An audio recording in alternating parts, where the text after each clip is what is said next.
eu vou contar para você uma coisa aqui, que eu já até dei umas dicas no meu blog, mas esse inquérito da Vaidebet é só o começo do calvário dele.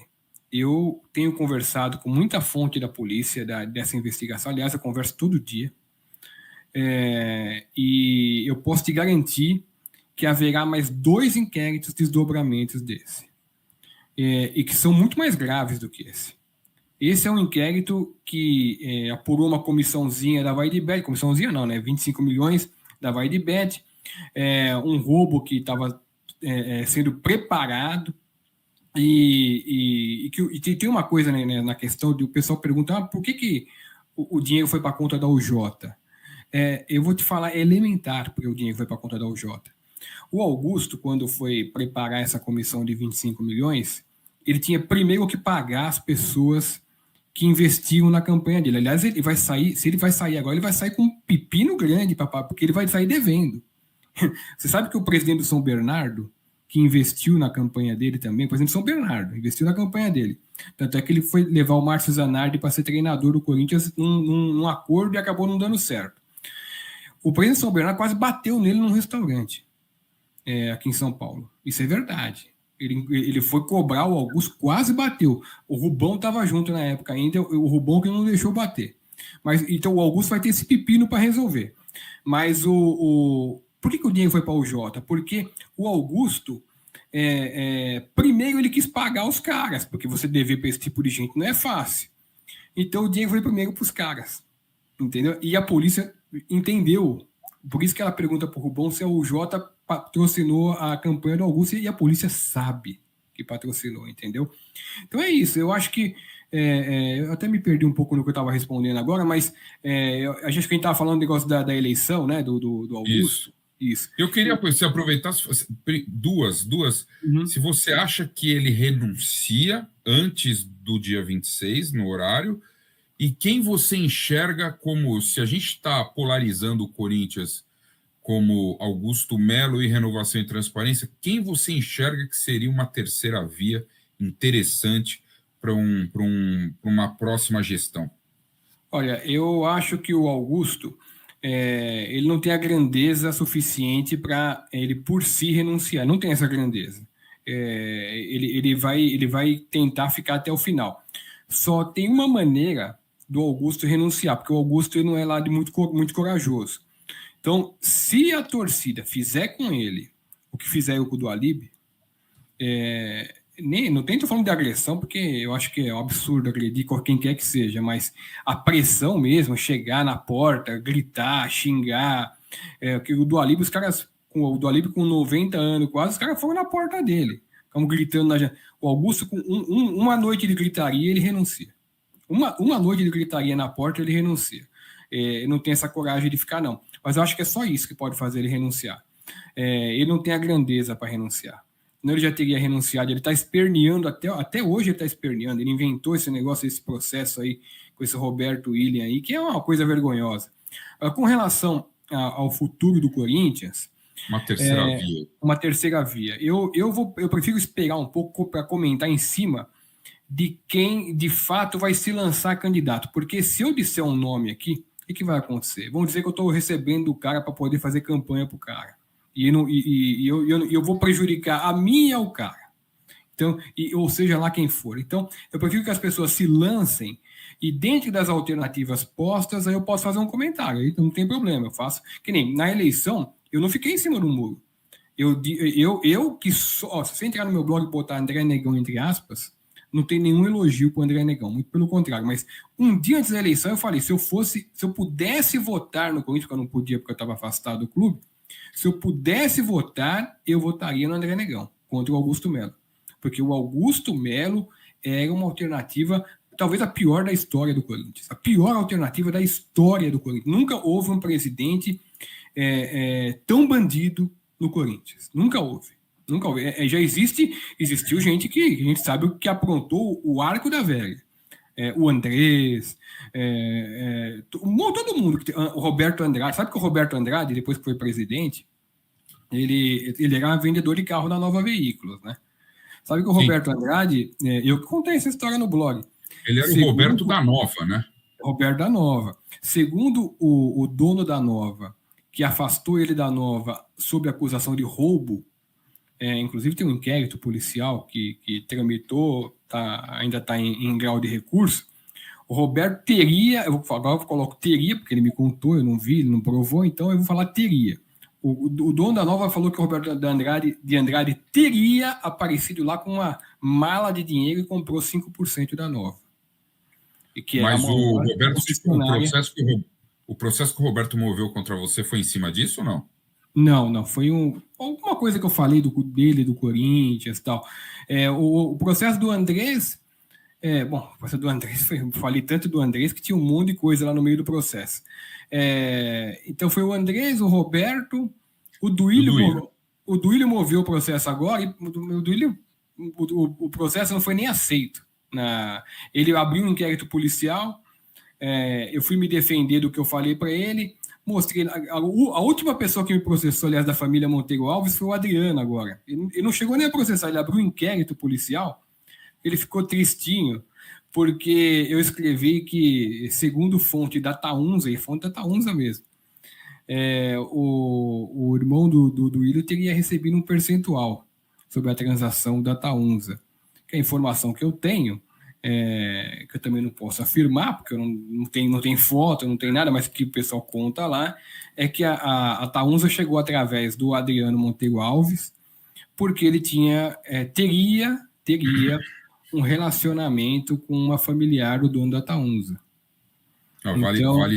Vale lembrar também que, nesse caso aí da Taunza aí que você está citando, Paulinho, que na ocasião o diretor jurídico, que era o Herói Vicente, ele recomendou que não se assinasse o contrato, a não ser que eles pagassem o valor do patrocínio integralmente, e o Duílio e o Adriano, no caso, ignoraram os conselhos do seu diretor jurídico na ocasião, realmente. E o Duílio, quando ele entrou no Corinthians, ele entrou com um currículo igual ao do Augusto. Você não podia esperar muita coisa. Aliás, o currículo do Duílio público era pior que o do Augusto público. O Augusto tem um currículo ruim de bastidor, escamoteado, né? Mas o Duílio, pelo amor de Deus, deixou dezenas de pessoas sem receber no negócio do bingo dele lá, devia para tudo quanto é jeito. O pai dele também enrolado para burro com o negócio de deputado estadual, fazendo rolo. Quer dizer, é uma família de rolo. No dia da eleição, Duílio. Deixa eu te perguntar uma que é boa também. Vamos lá. Em cima dessa história, você tem conhecimento, é importante dizer também, Paulinho, que você foi sócio do Corinthians durante muitos anos. A gente teve o Papo Fiel contigo durante muitos anos. Aliás, e te expulsaram, não foi isso? Isso, aliás, eu vou até te dar uma aqui de primeira mão. Ontem eu protocolei no Conselho do Corinthians meu enésimo pedido de voltar para o clube.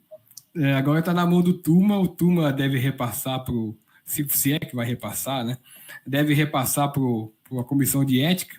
Vamos ver se dessa vez, pelo menos, vai para a votação, né? Faz 14 anos que eles me tiraram de lá. Né? Bom, tem que ser avaliado democraticamente. O lance do relacionamento do Augusto internamente dentro do Parque São Jorge. Se todo mundo sabia que ele era esse cara, porque eu ouço muita gente falando que ele no social era bem relacionado.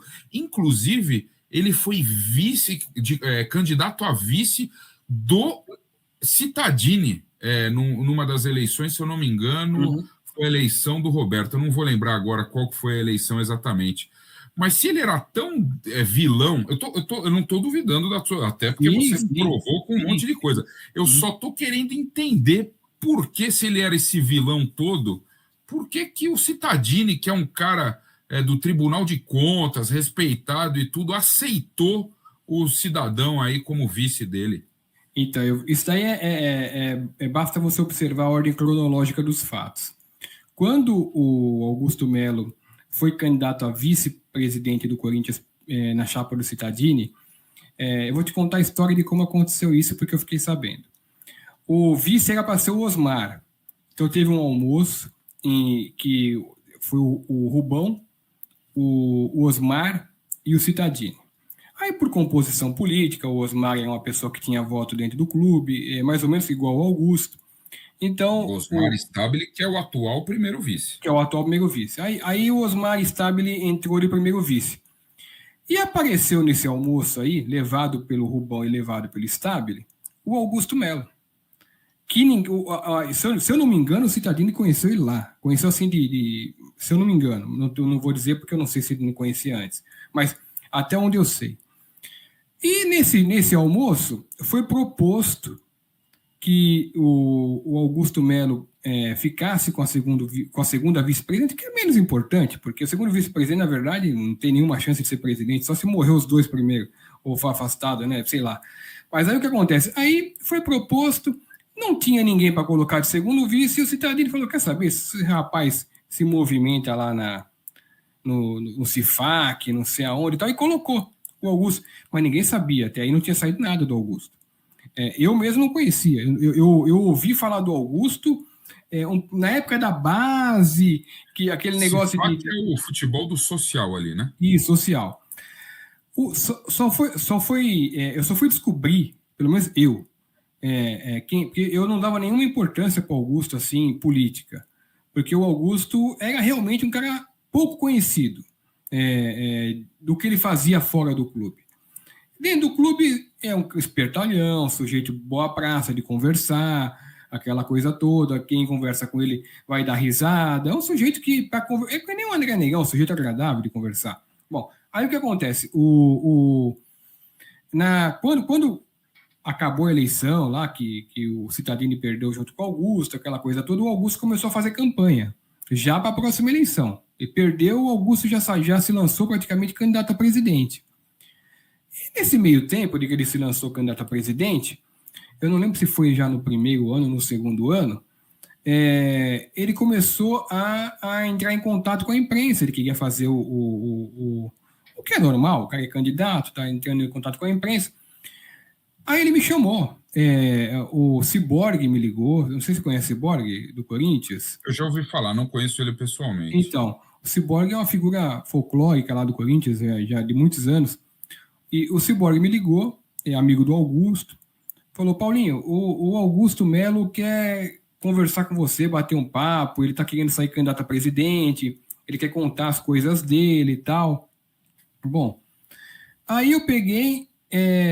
Primeira vez que eu encontrei o Augusto foi no escritório do Rubão. Porque o Augusto chegou e marcou para... Ele chamava dois jornalistas. Mas o que você foi fazer no escritório do Rubão? Ah, tá, você está explicando. Eu estou explicando. Então, o escritório do Rubão era uma espécie de comitê da campanha do Augusto. Então, quando eu cheguei no escritório do Rubão, que fica ali no Pacaembu, ele tinha uma tela e estava o Sérgio Moura, já na época. Sérgio Moura estava na primeira eleição. É São Paulino mesmo ou não? É São Paulino. Eu peguei toda a informação dele. O Cassundé também. Aliás, o Cassundé, eu publiquei vídeo dele comemorando o gol de São Paulo. Não sei se você chegou a ver. No Morumbi, eu publiquei lá. Então. Aí eu sentei lá, por quê? Porque me foi apresentado pelo Rubão e pelo Augusto o Sérgio Moro como um grande homem de marketing. Não, esse homem aqui, aquele jeito do Augusto de apresentar as pessoas, né? Aí eles passaram um videozinho da roda gigante. O que o Corinthians ia virar um shopping lá dentro, aquela coisa toda. E foi para isso. Aí eu até quis fazer algumas perguntas lá, mas eles chamaram para isso mesmo. Não sei o que tal, e depois a gente vamos marcar de conversar melhor, aquela coisa toda. Queremos muito que você apoie a gente. Eu falei: olha, Augusto, eu não posso apoiar ninguém porque eu sou jornalista. Entendeu? Eu não posso nem te apoiar, nem te atrapalhar. Eu tenho que contar o que acontece, entendeu? Se você não fizer nenhuma cagada assim na sua campanha, não tiver nenhum problema, eu não vou falar mal de você. A princípio, eu não tenho nada contra você, falei para ele. Foi realmente isso, eu falei para o Rubão também. Eu não tenho nada contra o Augusto, a não ser que surja alguma coisa que eu não saiba, entendeu? Bom, aí passou. Fui lá e vi esse filminho. Foi a primeira vez que eu vi o Augusto, assim, de perto mesmo. Bom, aí passou mais um tempo, passou uns meses. O Augusto realmente decidiu entrar na campanha, né, formalmente. Aí o Ciborgue de novo me ligou. olha, o Augusto quer conversar com você e tal. Aí eu falei, pô, meu Ciborgue, mas ele quer lá no Pacaembu? Não é, a gente vai comer alguma coisa. Falei, então eu moro na Moca. Vamos marcar ali na pizzaria do Ângelo, é pertinho de casa? Aí eu como, a gente bate um papo e eu volto para casa rápido. Aí marcamos na pizzaria do Ângelo, que não sei se você conhece, mas é muito boa lá. Eu não estou fazendo merchan, porque é boa mesmo, ele nem me conhece. Bom, aí cheguei na pizzaria do Ângelo, na mesa tava o Augusto, o Valmir Costa e o Ciborgue. Sentei lá, começamos a pedir a pizza, pedi uma cervejinha, aquela coisa toda. Aí pedi a pizza, mal tinha chegado a pizza. O Augusto chega para mim e fala assim: quanto que você gasta para fazer o seu blog? Aí eu entendi mais ou menos que é uma maldade, entendeu? Aí eu peguei e falei assim, eu respondi da seguinte maneira: eu falei, por que, Augusto, você quer fazer um blog? Aí o Augusto, não, eu quero bancar o seu. Na lata, assim. Aí eu peguei e falei, quê? Você quer bancar o meu? Por que você quer bancar meu blog? Não, porque eu sei que você deve estar passando necessidade, não sei o quê. Eu levantei, Cascão, querendo dar um murro nele, mas eu levantei assim, olhei para ele e falei, Augusto, eu vou falar a real para você. Eu achava que você era um sujeito simplório. Eu não dava nada para você. Eu até tinha uma certa pena de você ser candidato, eu achava que você não tinha muita chance. Mas eu estou vendo que você é muito mais esperto do que eu pensava. A partir de hoje eu vou investigar o seu rabo. Falei assim, eu vou embora daqui. E o que eu fiz? Eu saí, fui embora. Ele, não, você entendeu errado, que não sei o que e tal. No que eu saí, ele ainda ficou mandando mensagem para mim no WhatsApp. Não, volta aqui, não sei o que e tal. No que eu saí, a mensagem que o Augusto me mandou, eu passei pro Juca que fui, que é meu amigo. Liguei pro Juca e falei, Juca, você não sabe o que me aconteceu agora? Sabe aquele Augusto Melo? Porra, o cara me ofereceu dinheiro na cara dura e não sei o que. Bom, mandei a mensagem pro Juca, conversei com ele sobre o assunto e fui para casa. Desse dia em diante, eu passei a investigar o Augusto Melo.